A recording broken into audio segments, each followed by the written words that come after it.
There's an old Chinese proverb that says, if you're gonna let a tech mess with your guitar, first make sure your tech is qualified. Now, that means your tech needs to know everything there is to know about the job that needs to be done. Now, in this video, we're gonna talk about one very important detail that, to my knowledge, no one is talking about yet. So what does that mean?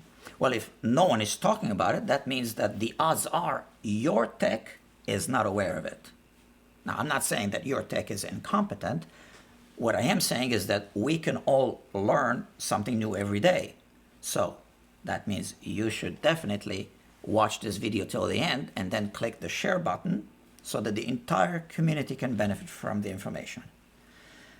So unless you play slide guitar, the string slots on your nut need to be filed as low as possible, but not too low. That's applicable to guitars and basses.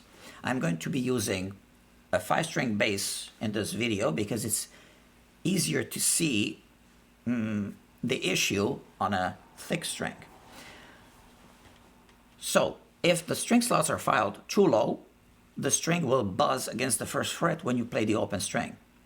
And the issue that we're about to see is applicable to, I'm going to say, 98-99% of guitars and basses. So that's pretty important, yeah? And it has to do with how we wind the string around the string post on the bass side of the nut, and also how we measure the distance between the string and the first fret when we file the string slot on the bass side, especially the first string, which is the last string, yeah?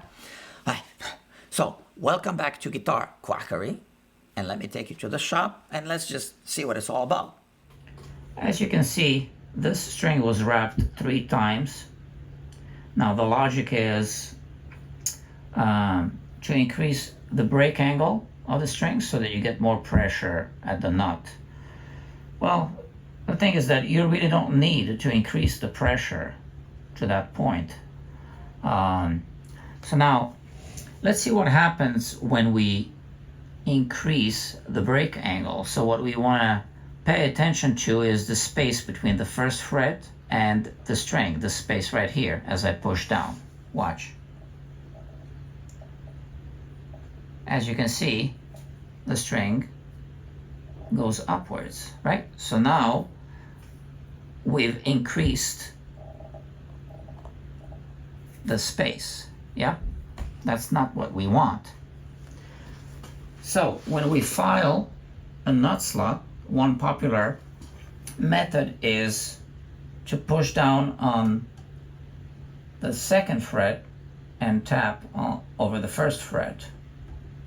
But if we just increased the break angle and raised the string in this area, we run the risk of filing this string slot too low if we end up filing it to the bare minimum space that we are able to do. So then if someone else wraps the string differently, like maybe just 2 wraps or maybe 1 wrap, then all of a sudden the string will be too close to the fret because the string slot was actually filed too low. I'm sure you're aware of the old Chinese proverb that says, there's more than one way to skin a cat. Now, we're not going to skin a cat, but we are talking about filing the string slots on a nut. So there's also more than one way to do that, and there's more than one way to take measurements as we are doing this intricate procedure. This is why I like to use more than one method to take those measurements. So let's have a look. This is why I really like to use the Hosco step gauge.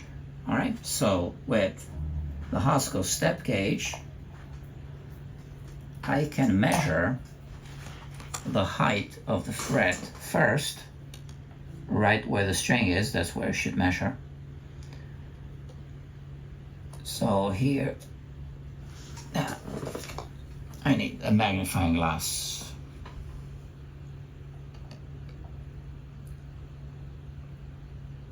So it is 1.2 millimeters. So now I want to know what the height of this string slot is against the fretboard. And once again, I need the magnifying glass.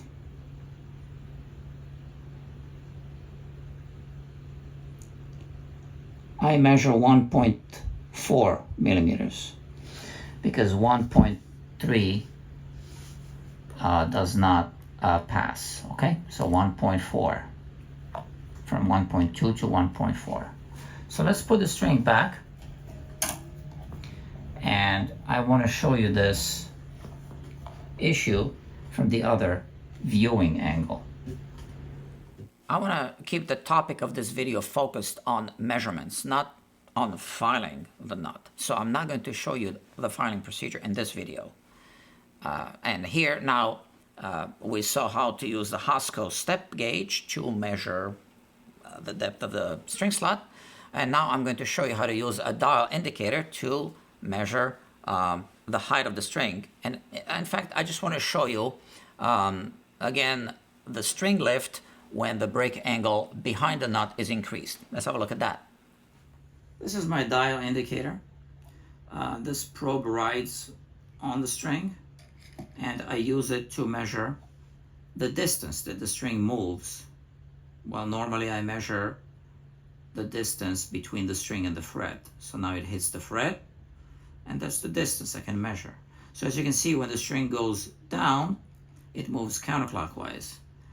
But when I push on the string behind the nut and I increase the break angle, it moves in the other direction, clockwise, which basically confirms what we already know, that the string goes up when you increase the break angle. Okay, so we've seen that as we increase the break angle behind the nut, the string rides higher, and we unintentionally increase the break angle behind the nut when we put too many wraps around the tuning post. So now let's reduce the number of wraps, and let's have a look at that. I remove the string and I straighten it a little bit so that I can trim it. And I'll take a measurement like this. I put it inside of the string slot, hold it like this, and trim it right here. Okay. So now, let's see how we do. Okay, I place it inside. Now the length is going to depend on, well, this distance, which we're using for reference, and how deep the string goes inside of this tuning post, right? So there's different tuning posts. So you will have to find the optimal length for your bass. So there you go.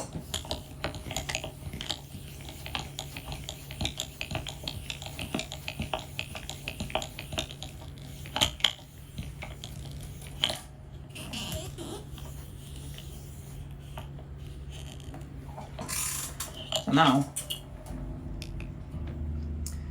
I'm just going to tune it to pitch. We significantly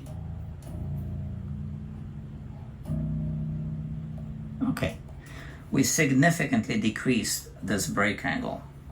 Now this looks kind of wrong because this string has a steeper break angle, but we're going to fix that as well. In fact, I'm going to restring and do a whole setup on this bass. But right now, the important thing is that we decrease this distance, right? So if we use the tap test to cut the string slot, now we have a better situation. And it's in fact too high, so I will have to file it. But at least with the tap test, or even, if I use the dial indicator, I place it above the string, I really need to have the correct situation here. In this demo, I used the dial indicator to show you the string lift when we increase the break angle across the nut. And as we've seen, the break angle across the nut can be significantly increased if we put too many wraps around the tuning post. Normally, I would use the dial indicator to measure the leftover distance between the string and the first fret when I push the string down against the second fret, which brings me to the next point. The second fret needs to be even. So if that second fret is higher and we use it as a reference point, we again run the risk of filing the string slot too low.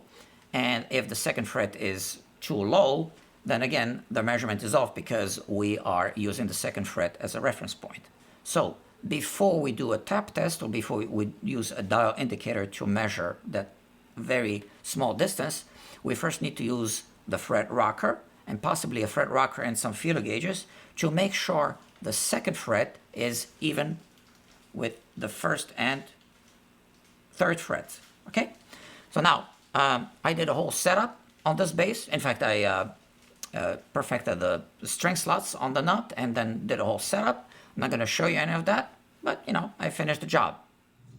Yeah, man, I fixed this bass. All right, so let me show you how it plays.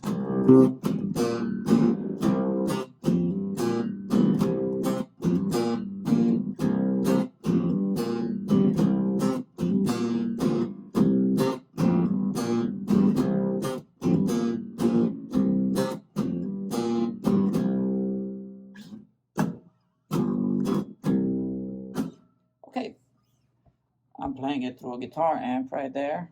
It's late at night. I gotta go.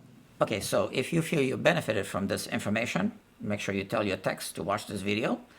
Click like, share, and subscribe so that YouTube knows to recommend this kind of content to you in the future. And that's it. You can also support this channel if you click downstairs. There are some links. There's a link to buy me a coffee. It says right there on the link, buy me a coffee. There's a link to buy some Guitar Quackery merch. I don't know, I forget. There's some other links below. Thank you very much. I'll see you soon.